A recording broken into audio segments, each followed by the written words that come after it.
Kan? So, siapa yang salah sebenarnya? Wartawan ke Sanusi yang salah? Itulah masalahnya. Tuan-tuan, itulah masalahnya. Jadi, kau nak percaya lagi Sanusi tu ke? Tahulah, ada menteri besar macam tu kan. Itu salahkan orang lain. Kesian seluang. Baik. Baik. Alright. Dalam masa yang sama, tuan-tuan, kenyataan daripada Menteri KDN, orang duk desak. Kalau betul Hadi salah, dakwa lah. Syahidan Kasim salah, dakwa lah. Hari ini, KDN telah mengeluarkan satu kenyataan, kertas siasatan kes Hadi Syahidan kini di tangan AGC. Menteri Dalam Negeri Saifuddin memaklumkan Polis Diraja Malaysia sudah pun menyelesaikan siasatan ke atas dua pemimpin pembangkang berhubung isu menjatuhkan kerajaan. Kata Saifuddin, kertas siasatan sudah diserahkan kepada Peguam Negara untuk tindakan selanjutnya. Menurutnya, siasatan itu dilaksanakan oleh PDRM membabitkan Presiden PAS Abdul Hadi Awang dan Parlimen Arau Syahidan Kasim. Parlimen menjalankan siasatan ke atas Seksyen 41 Akta Hasutan, Seksyen 233 Komunikasi dan Multimedia ke atas kenyataan Ahli Parlimen Arau Syahidan Kasim berkaitan rancangannya untuk menjatuhkan kerajaan Perdana Menteri. Okey.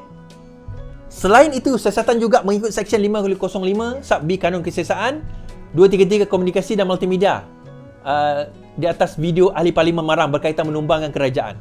Saifuddin berkata demikian semasa menjawab pertanyaan RSN Raya PH Jelutong mengenai tindakan kerajaan terhadap pihak yang merancang menjatuhkan kerajaan perpaduan, khususnya Ahli Parlimen yang mengeluarkan kenyataan yang dianggap bersifat menderhaka. Pada Disember lalu, Malaysia Kini antara lain melaporkan Syahidan mendakwa usaha sedang dibuat untuk memastikan PN menjadi kerajaan dengan erti kata lain untuk menumbangkan kerajaan perpaduan. Dalam sidang media semasa kempen PN di Padang Serai, bekas Perdana Menteri kini menjadi ahli PAS berkenaan memberi gambaran bahawa Kabinet Anwar tidak akan bertahan lama. Kita bersyukur petanda yang baik, sokongan kepada PN luar biasa. Saya ucap tahniah kepada barisan Kabinet Anwar Ibrahim. Kita redalah apa akan yang berlaku. Kami sedang berusaha supaya Kabinet ini tidak akan tahan lama dan insya-Allah kami akan kembali memerintah berdasarkan mandat rakyat, katanya. Abdul Hadi pula dilaporkan berkata menjangkakan bahawa kerajaan yang hari ini diterajui tidak akan tumbang tidak lama lagi. Ini berita dia. Dia kata akan tumbang tidak lama lagi. InsyaAllah kerajaan Anwar akan tumbang. Ini diterbitkan pada 1 Mac 2023. Berucap dalam sesi dialog ulama negarawan, beliau berkata dia bagaimanapun tidak menyebut berdasarkan apa jangkaan. Orang tanya, ini berlaku, ini ramalan. InsyaAllah akan berlaku dalam masa dekat. Akan berlaku dalam masa yang terdekat. Menarik, tuan-tuan. Dua watak ini sudah pun dipanggil polis. Siasatan sudah pun disiapkan. Dan kalau tak kena juga, saya tak tahulah AGC ni kan. Kalau tak kena, yang dia tak kena reman tu, tak apalah. Yang tu saya biarkanlah. Mendahaka, tuan-tuan. Ini isu dahaka. Pendahaka nak tumbangkan kerajaan YDPA. Saya adalah orang yang menggerakkan kerajaan YDPA, tuan-tuan. Saya orang yang menggerakkan gerakan kerajaan YDPA. And look, sekarang ini insya-Allah bertahan. Setakat ini bertahanlah. Dan mereka cuba nak jatuhkan kerajaan ini. Pintu belakang tebuk atap daripada bawah, kiri kanan dia nak buat. Tapi tengok apa yang berlaku sekarang ni, tuan-tuan. Ini satu kekejaman, tak, satu kesalahan. Kejam apanya? Kita bukan tahan dia ISA. Kau belum kena lagi ISA tau. Dah kena ISA baru tahu. Tahan tanpa bicara. Ini bicara. Ada perbicaraan, ada mahkamah, ada hukuman-hukuman yang bakal dilaksanakan. So, jawablah. Menjawablah, kan? Kalau betul ada, jawab. Jawablah perkara itu, kita kata. Tak ada masalah. Nak jawab. Kita tak ada isu. Tapi, hadaplah di mahkamah. Tuan-tuan, ni nak bagi tahulah. Takkan aku seorang je kena. Kita sama-sama kena. Sama-sama kena, kan? Isu dahaka. Ni dahaka lah ni. Dulu dahaka lama dah dia orang. Agong suruh buka parlimen, tak nak. Suruh buka parlimen, ini bukan kerja Agong. Siapa Menteri Undang-Undang masa tu? Orang PAS. Orang PAS Menteri Undang-Undang. Dia kata tak ada, ini bukan ruang lingkup Agong, bla bla bla. Dia kata, siapa yang dahaka? Bukan sekali, dua kali. Buat darurat. Buat darurat, tuan-tuan. Tu tujuan apa? Sakau. kan? Sakau. So membawa saya kepada dia orang ni apa? Apa sebenarnya dia orang ni? Kan? Apa sebenarnya? Kan? Pendahaka-pendahaka ni apa? Saya nak bawa isu memali ni, tuan-tuan. Isu penggabungan di antara Hadi dan juga Mahathir. Okay? Saya nak bawa satu cerita. Dan saya nak tuan-tuan sambut cerita ni dan bawa ke kampung-kampung, bawa video ni, sebarkan ke kampung-kampung, sebarkan kepada di negeri-negeri PAS pemerintah, sebarkan. Tak utama Kedah. Sebarkan betapa dua manusia yang hipokrit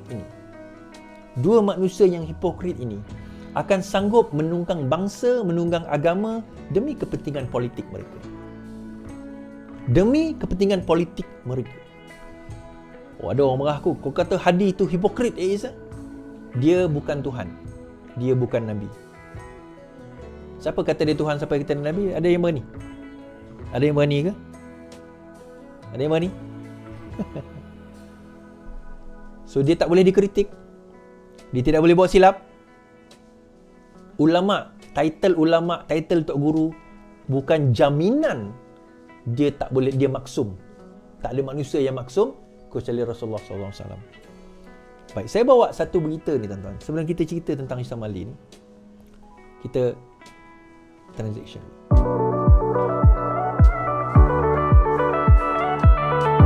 Baik, kita buat cerita memali. Cerita memali ni, tuan-tuan, berlaku pada tahun 1985.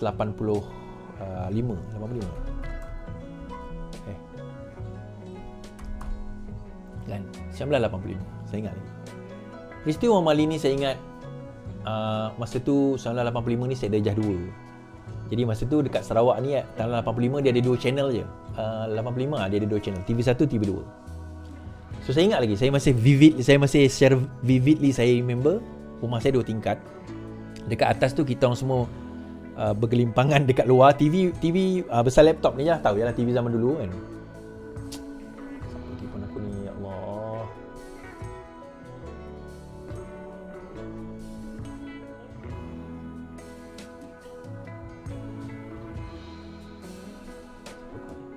Allah.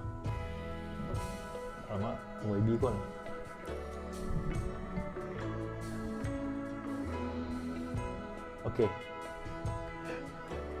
Okey, YB tak tengok live saya kot. Jadi saya balik lah.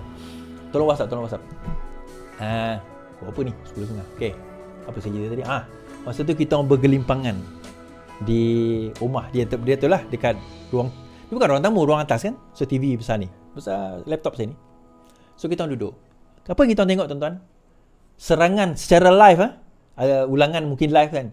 Di dalam berita dan juga ni serangan terhadap memali tu oleh polis yang mengepung dan sebagainya.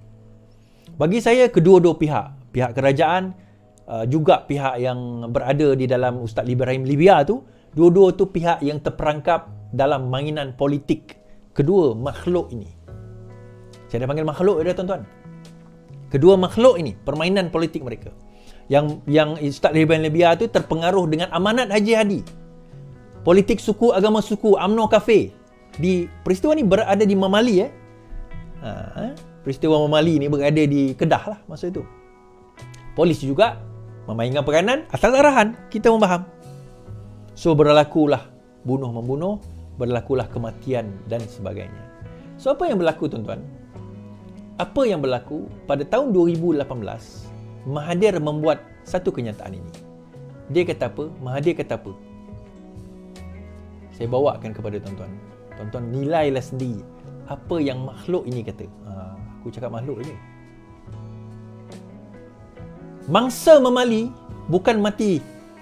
Mangsa memali mati katak, bukan mati syahid. Dr. Mahathir. Tun Dr. Mahathir mendakwa 14 mangsa yang terkorban dalam tragedi berdarah memali sebagai mati katak, bukan mati syahid. Bekas Perdana Menteri mendakwa amanat Haji Hadi pada 81 lah yang menjadi punca berlakunya peristiwa hitam terbabit dengan membunuh pegawai kerajaan yang disifatkan sebagai kafir. Amanat Haji Hadi ringkasnya menyuruh orang PAS supaya membunuh pegawai kerajaan. Kononnya kerajaan kafir dan sebab itu dia menentang kerajaan kafir. Kononnya orang PAS yang mati dalam melawan kafir akan mati syahid. Tragedi di Memali, mereka menembak mati 4 orang polis dan lepas itu barulah polis membalas balik dan mati juga seramai 14 orang. Bukan mati syahid, mati katak katanya. Beliau berkata demikian, kita berucap dalam ceramah di Lembah Pantai. Baik. Dalam masa sama, Hadi Awang tempelak. Hadi Awang tempelak isu mati katak Memali. Presiden PAS Hadi Awang membidas tuduhan yang dibawa oleh Pengerusi Pakatan Harapan. Presiden Mahathir yang menyatakan, masa itu dia Pakatan Harapan lah, korban tragedi adalah mati katak. Malah kata beliau, sembang santai, saya tanya ayah cik di Kuala Ibai di sini hari ini.